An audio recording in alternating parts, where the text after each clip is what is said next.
नमस्कार साथियों, आज के अंक में आपका स्वागत है। मैं दिलबाग सिंह धनखड़। जैसे कि आप देख रहे हैं, हमारे देश में जो लोकतंत्र का लोकसभा का जो चुनाव चल रहा था वो पूरा हो चुका है और कल 4 जून को इसके नतीजे भी दोपहर तक लगभग क्लियर हो जाएंगे कि किसकी सरकार बन रही है, कौन प्रधानमंत्री बनेगा और क्या हमारे देश का जो एक बहुमत का एक आंकड़ा रहेगा। वैसे एग्जिट पोल और सभी मीडिया में, सोशल मीडिया में सब जगह चर्चा यही है, अनुमान भी यही है, मेरा भी विश्वास यही है कि हमारे जो प्रधानमंत्री मोदी जी के नेतृत्व में तीसरी बार भाजपा के नेतृत्व में एक सरकार बनने जा रही है। भारत में बहुत ही मजबूत और बहुत अच्छे बहुमत के साथ सरकार बनने जा रही है। आपने ये देखा भी होगा कि मोदी जी के नेतृत्व में हमारे देश में बहुत ज़्यादा विकास हुआ है, बहुत डेवलपमेंट हुए, और ये भी देखा होगा कि इस समय हमारे देश की जो जीडीपी है वर्ल्ड की सबसे फास्टेस्ट इकोनॉमी के रूप में दर्ज करती जा रही है। हर देश की जो इकोनॉमिक जो है ग्रोथ है वो हमारे देश से काफ़ी पीछे है। तो इसमें जो देश में चारों तरफ जो विकास हो रहा है और जो डेवलपमेंट हो रहा है, रोड बन रहे हैं, हाईवेज बन रहे हैं, इंडस्ट्रीज़ का जो भारत से जो विदेश से जो पैसा हमारे देश में इन्वेस्ट हो रहा है उसका एक बहुत बड़ा रोल है। इससे हमारे देश का विकास बहुत तेज़ी से हो रहा है, इसमें कोई दो राय नहीं है। लेकिन इसके साथ ही एक सामाजिक और एक देश की, राज्य समाज की एक बहुत बड़ी समस्या है जिस पर आज तक किसी सरकार का कोई ध्यान नहीं गया है। हालांकि 2 राज्यों में इस पर ध्यान दिया गया है, लेकिन अब समय आ गया है कि इस समस्या पर, इस कुरीति पर हमारे एक देश में एक बहुत बड़ा इस पर कानून, एक नियम बनना चाहिए जिससे कि हमारे देश में कुरीति बिल्कुल जड़ से ख़त्म हो जाए। आपका काफ़ी लोगों का शायद अंदाज़ा लग गया होगा कि मैं किस बारे में बात कर रहा हूँ। मैं बात कर रहा हूँ शराब के बारे में, नशे के बारे में। जो हमारे देश में इस टाइम एक शराब और अन्य प्रकार के जो नशे हैं वो हमारे देश में बहुत बुरी तरह से फैल गए हैं। हमारे देश में, हमारे समाज में, गांव में, परिवारों में नए नए जवान बच्चे और काफ़ी जो एक हमारे युवा हैं वो इसकी जकड़ में बहुत बुरी तरह से घिरते जा रहे हैं। इसका हमारे देश पे, हमारे गांव में, समाज पर बहुत बुरा एक असर भी पड़ रहा है। तो इसके साथ साथ अगर हम अपने देश के विकास कर रहे हैं, जीडीपी हमारी बहुत फास्टेस्ट इकोनॉमी है, लेकिन अगर हमारे देश में इस तरह की कुरीति बीमारियां चल रही है तो मैं मानता हूं सब बेकार है। जब हमारे परिवारों में, हमारे घरों में सुख शांति नहीं होगी तो देश की जो जीडीपी इकोनॉमी है इसका कोई मतलब, कोई अर्थ नहीं रह जाता है। आप देखते होंगे कि काफ़ी घरों में शराब की वजह से, बाकी अन्य नशों की वजह से पूरे के पूरे घर बर्बाद हो जाते हैं। जवान उम्र में बच्चे हमारे बेकार हो जाते हैं। जवान उम्र में किसी घर का जो कमाने वाला एक सदस्य होता है वो चला जाता है। अन्य कई प्रकार की बीमारियां उसको घेर लेती हैं। जो भी जीवन भर उसने कमाया हो या उसके माँ बाप ने कमाया हो या प्रॉपर्टी बढ़ाई हो, कई बार वो प्रॉपर्टी, घर, मकान, दुकान, सब कुछ उस नशे की बीमारी के चक्कर में बर्बाद हो जाता है। पूरा का पूरा घर एक आदमी की गलत आदतों से, बुरी कुरीतियों से, बुरी रीतियों से पूरा का पूरा घर परिवार सब रोड पे आ जाता है। तो इसमें मैं मानता हूँ कि हमारे सरकारों की भी काफ़ी इसमें निष्क्रियता रही है। सरकारों ने भी आदमियों को, हमारे देश के समाज के नागरिकों को भी केवल एक कमाने का जरिया समझ रखा है। कमाने का जरिया कैसे समझ रखा है कि शराबबंदी से, नशों से, सिगरेट, बीड़ी, तंबाकू से हमारे देश को, सरकारों को काफ़ी एक रेवेन्यू टैक्स आता है। सरकार भी चाहती है कि, एक तरफ तो सरकार चाहती है कि काफ़ी लोग इसको यूज़ करें और हमारे देश का टैक्स बढ़े, और दूसरी तरफ सरकारें टैक्स को, शराबबंदी को, इसको, नशे को बंद करने के लिए काफ़ी प्रचार भी करती है। तो सरकार को ये दोहरी और इस तरह की नीति को नहीं लागू करके सिर्फ एक नीति लागू करनी चाहिए कि जो हमारे देश में किसी प्रकार का भी नशा हो, जैसे शराब है, गांजा है, अफीम है, चरस है, और पता नहीं 1000 तरह के आजकल नशे आ गए हैं। नए नए बच्चे आजकल पता नहीं क्या क्या सूंघते रहते हैं। वो सब नशे हमारे देश में बिल्कुल बंद होने चाहिए। ये हमारे एक देश की, जो हमारा संविधान, जो हमारे जो महान जो हमारे नेताओं ने एक संविधान बनाया था, उसमें भी अनुच्छेद 47 के अनुसार डीपीएसपी एक एक्ट बनाया, एक जो प्रावधान है हमारे उसमें रखे गए हैं कि इसमें बोला गया है कि अनुच्छेद 47 के अंतर्गत कि हमारे देश में धीरे धीरे सरकारों को शराबबंदी करनी चाहिए। नशे की जो मादक पदार्थ हैं उनको ख़त्म करना चाहिए और हमारे देश से, समाज से नशे को बिल्कुल ख़त्म करना चाहिए। साथ ही अनुच्छेद 38 में भी दिया गया है कि राज्य सरकारों को और केंद्र सरकारों को मिल करके इसमें जरूर कोई कदम उठाने चाहिए, जिससे कि हमारे देश का जो युवा है वो स्वस्थ रहे, अच्छा कमाए, परिवार को अच्छी तरह से पाले और घर परिवार की समाज की भी एक सम्मान सुरक्षा को बढ़ाए। अगर किसी गांव परिवार में कोई नशा अगर नहीं होता है तो उस गांव परिवार घर की आप दशा देखना, वो बहुत तेज़ी से तरक्की करते हैं, बहुत वो आगे जाते हैं और साथ ही वो देश भी आगे जाता है। खाली घर परिवार समाज गांव नहीं जाता है, वो देश भी आगे जाता है। अब इस तरह से हम देखेंगे, अगर शराबबंदी अगर हमारे देश में अगर लागू हो जाती है तो इससे सरकार को भी बहुत फ़ायदा है। हालांकि कई लोग कहेंगे कि इसमें अभी सरकार को तो नुकसान है। भाई सरकार को नुकसान ऐसे है कि सरकार की जो एक रेवेन्यू है, टैक्सेस है, वो काफ़ी ख़त्म होता है। मैं मानता हूँ टैक्स पे रेवेन्यू पे फ़र्क पड़ेगा, लेकिन हमारे जैसे 2 राज्य हैं इस समय पूरे भारत में, 2 राज्य ऐसे हैं जहाँ बिल्कुल टोटली शराब बैन है। एक गुजरात है और एक बिहार है। हालांकि काफ़ी उसमें कई लोग कहते हैं वहाँ भी शराब मिल जाती है, ठीक है, करप्शन भ्रष्टाचार सब जगह शराब मिल जाती होगी, लेकिन आप ये तो ज़रूर मानेंगे कि वहाँ के लोगों को काफ़ी जो कम नशा करने को मिल रहा होगा, काफ़ी महंगा भी मिल रहा होगा ब्लैक वगैरह से, रिश्वत से, भ्रष्टाचार से। तो इस तरह से उनके जो समाज में एक शराब की कुछ तो कमी आई होगी, ये तो मैं मानता हूँ और शायद इसको आप भी मानते होंगे। अगर सरकार इसको पूरी तरह से पूरे भारत में लागू कर दे, मेरे मोदी जी से बिल्कुल हाथ जोड़ के अनुरोध है, इसको पूरे भारत में अगर लागू कर दे तो सरकार का टैक्स थोड़ा बहुत ज़रूर घटेगा, लेकिन उसके फ़ायदे समाज में बहुत ज़्यादा हैं। उसके फ़ायदे समाज में मैं गिनाना चाहता हूँ आपको 2-4 फ़ायदे।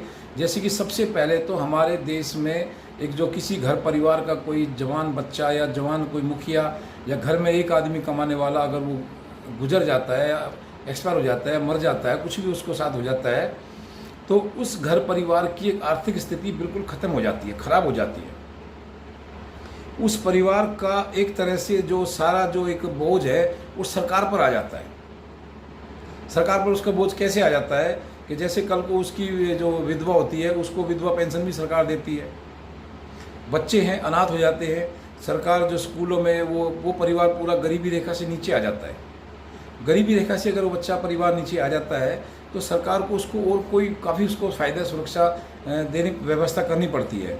जैसे स्कूलों में EWS का कोटा उसको मिलेगा, स्कूलों में उसको वजीफ़ा भी कुछ फालतू मिलेगा और उसको कई तरह की सरकारें जो स्कीम चलाती हैं वो भी उस परिवार को देनी पड़ती है।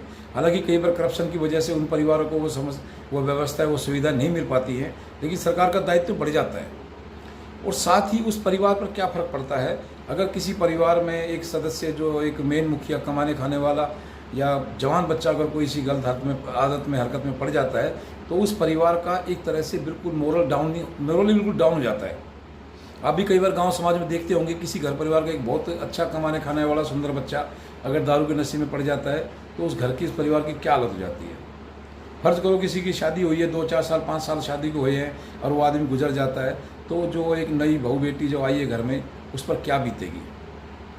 कल को उसके जो बच्चे हैं जो हुए हैं उनको क्या क्या उनको आसरा मिलेगा। वो बच्चे ज़िंदगी भर हमेशा दूसरों के आश्रित ही रहेंगे। अगर वो बहन बेटी हमारे किसी तरह से कमाने खाने में सक्षम नहीं होती है तो वो बच्चे उसके हमेशा दूसरों पर आश्रित रहेंगे और बच्चों की पढ़ाई लिखाई पर भी बहुत बुरा प्रभाव पड़ता है। और वो बच्चे कई बार थोड़ा सा बड़े होने पर पैसे की वजह से या कुछ माँ बाप का कंट्रोल कम होने की वजह से भी, बाप का अगर हाथ नहीं होने की वजह से भी बच्चे कई बार गलत आदतों में पड़ जाते हैं। और बच्चे अगर गलत आदतों में पड़ जाते हैं तो वो समाज के लिए एक दिक्कत पैदा करते हैं। वो घर तो बर्बाद हो ही जाता है, लेकिन वो जो एक आपराधिक प्रवृत्ति के कई बार बच्चे बन जाते हैं वो समाज के लिए बहुत दिक्कत करते हैं। सरकार पर भी उसका बहुत बड़ा एक फ़र्क पड़ता है। तो इस तरह से मैं मानता हूँ कि सरकार अगर नशाबंदी करती है तो थोड़ा टैक्स के लालच को छोड़ दे तो उसको बहुत चीज़ों से सरकार का बर्डन ख़त्म होता है। और एक आजकल आप देख रहे होंगे सरकार राशन कोटा बांट रही है। जितने का सरकार अगर राशन कोटा बांट रही है तो शायद मुझे लगता है इतने का तो एक परिवार में दारू का वो सरकार को टैक्स भी नहीं मिलता होगा। एक आदमी अगर मान ले पूरे महीने दारू पीता है तो जितना सरकार उसको राशन का कोटा दे रही है और काफ़ी व्यवस्थाएं देती है। सरकारी हॉस्पिटल्स में काफ़ी एक बहुत बड़ी एक समस्या बनती है भाई उनका इलाज, जो गरीब आदमी होते हैं खासकर वो गरीब आदमी जो प्राइवेट सरकारी हॉस्पिटल में जो इलाज कराते हैं उनका सरकार भी सरकारी खर्चा उठाती है, उनकी बीमारी में खर्चा भी आता है और उनकी बीमारी से हॉस्पिटल्स में भी एक बेवजह की भीड़ बढ़ जाती है। जिससे कई बार क्या होता है कि जो शराब से हमारा पीड़ित कोई बच्चा नशा से कोई एडमिट होता है और कोई एक जेन्युइन बीमारी से कोई आदमी पेशेंट आता है, तो उसको भी कई बार भीड़ का और बेड का बिस्तर का और रिजर्वेशन का कई बार बेनिफिट नहीं मिल पाता, उसको भी ट्रीटमेंट मिलने में दिक्कत होती है। तो इस तरह से देखने में आया कि हमारे देश में एक जो शराब नशा से एक काफ़ी समस्या हमारे सरकार के लिए बहुत ज़्यादा गंभीर समस्या बनती जा रही है। इसका मुझे तो एक ही अंत दिखाई देता है कि सरकार को इसको पूर्ण नशाबंदी भारत में ला देनी चाहिए, जिससे कि हमारे देश का हर बच्चा, हर परिवार स्वस्थ रहे, मजबूती से अपने घर परिवार को पाले पोसे आगे बढ़े और समाज में, देश में भी एक अच्छा अहम रोल वो निभा सके।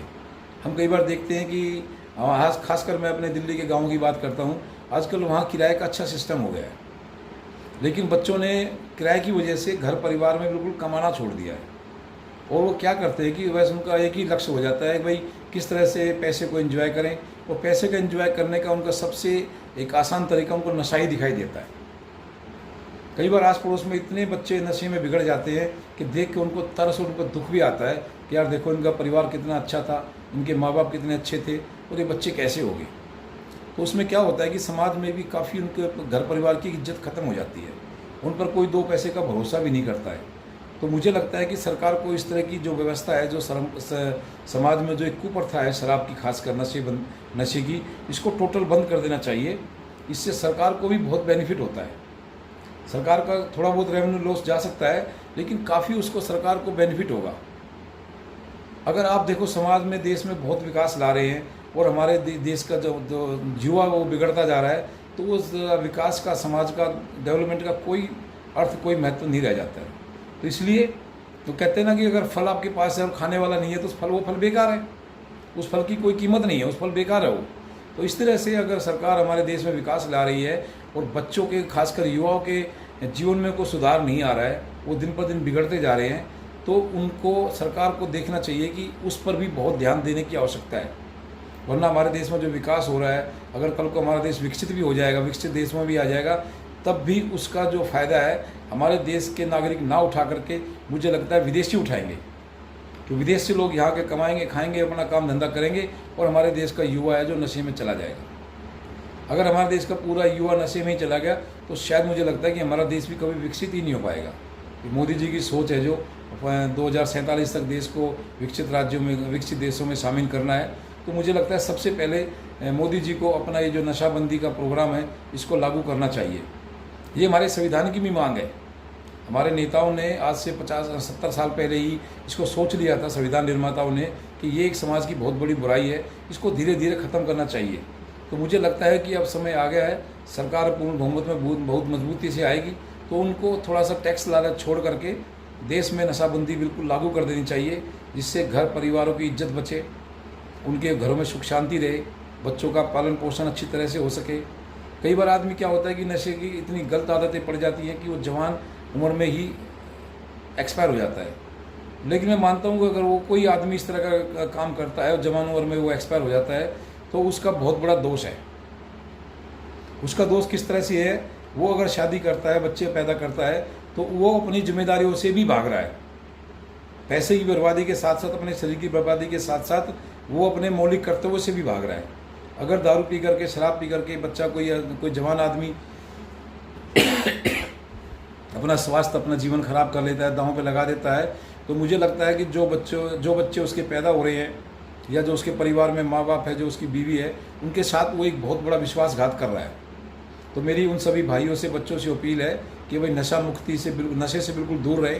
किसी भी तरह का नशा आपके परिवार को, आपको बिल्कुल गर्त में ले जा रहा है, आपकी इज्जत खत्म कर रहा है, आपका सम्मान खत्म कर रहा है, आपका शरीर खत्म कर रहा है, आपका पैसा खत्म कर रहा है, और आपके बच्चों का भविष्य, जो आप सोचते हैं हमारे बच्चे बड़े हो गए, डॉक्टर बने, इंजीनियर बने, बड़े बिजनेसमैन बने, वो कुछ नहीं बन सकते।